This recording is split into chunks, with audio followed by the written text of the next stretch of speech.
Hi, my name is Jarry. I be making shit, and this is part 2 to making my bubble tea side table. Previously, we left off with laying down the tapioca balls. I laid them in a straight line like this, and you guys hated that shit. Ooh.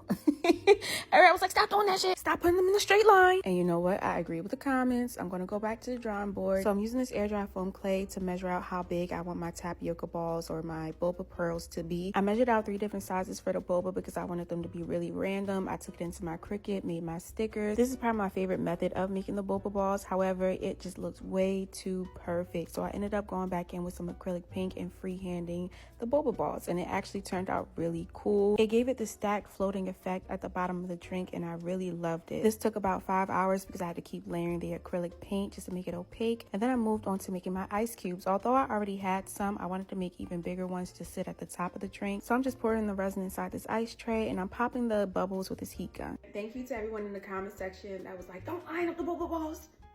Make them look more random. Stop doing that shit. I stopped.